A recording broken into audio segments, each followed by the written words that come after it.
On the night of Amavas, when the moon disappears completely from the sky, there's a sense of unease in the air, as if the world is holding its breath. No one knows why, but on this night, strange things happen, things that are unexplainable and terrifying. The legend of Amavas has been passed down for generations, told in hushed whispers in small villages. It was on one such Amavas night that Arjun, a young man, found himself traveling through the dense forest near his village. He had been warned countless times by his elders about the dangers that lurked in the woods on such a night, but his curiosity outweighed his fear. Arjun had grown tired of hearing these stories and felt he was old enough to face whatever the night had to offer. Arjun's footsteps echoed through the quiet forest as he made his way deeper into the trees. The wind howled through the branches, sending shivers down his spine. Despite the chill, he pressed on, determined to prove that he was no longer a child, afraid of ghost stories. As he walked, he thought he heard faint whispers in the air, but he dismissed them as the rustling of leaves.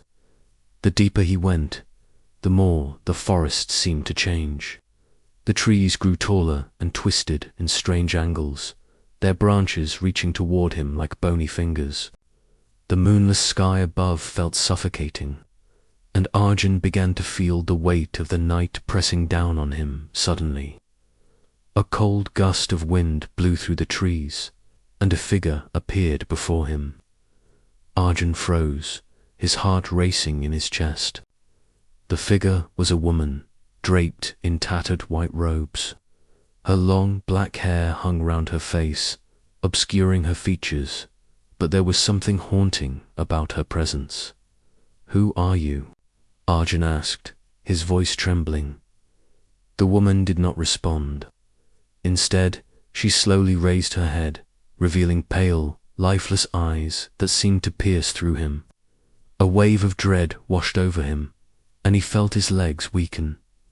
The woman took a step forward, and Arjun stumbled backward.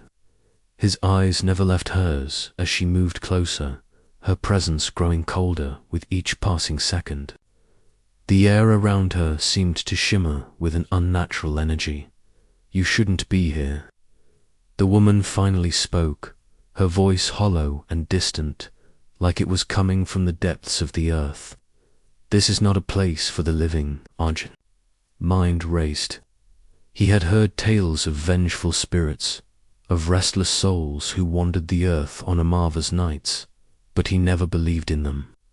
Now, standing face to face with one, he wished he had listened to the warnings. "I'm not afraid of you," Arjun lied, trying to steady his breathing. "You're just a figment of my imagination." The woman's lips curled into a chilling smile. "I am no mere figment, Arjun. I am the curse of this forest, bound to this place until the end of time, and now you are bound with me."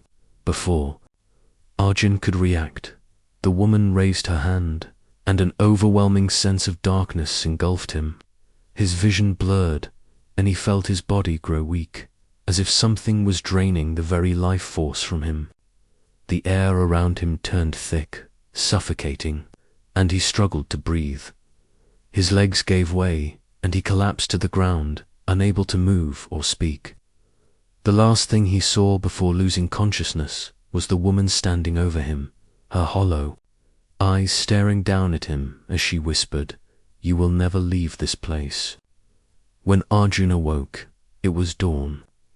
The sun had barely begun to rise, casting a pale light over the forest. He found himself lying on the cold ground, his clothes soaked in sweat.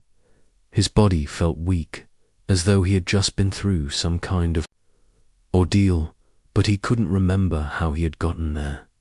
He slowly stood up, his head spinning. He could feel the strange presence still lingering in the air, and he knew something had changed. The forest seemed different now, darker somehow, even though the day had broken. Arjun's heart began to race as he recalled the woman's words. "You We'll never leave this place. Panic surged through him as he turned to head back to the village. But no matter which way he went, the forest seemed to stretch on endlessly. The trees twisted and turned in unnatural patterns, creating an endless maze that led nowhere. Every path he took only brought him back to where he had started. Hours passed, and the sun began to set once again. Arjun's fear grew with the fading light, knowing that as night fell, the curse of Amavas would once again take hold. He tried to call out for help, but no sound escaped his lips. It was as if the very air had been drained of sound. Then, just as hope seemed lost, a voice called out to him. It was faint at first, but it grew louder with each passing moment. Arjun, it was the woman's voice.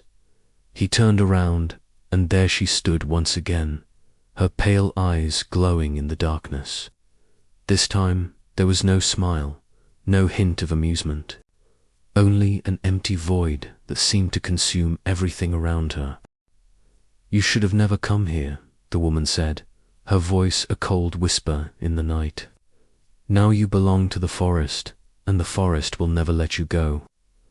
Arjun tried to run, but his legs wouldn't move. It was as if an invisible force was holding him in place. The woman stepped closer, her fingers brushing against his skin, sending a chill through his body.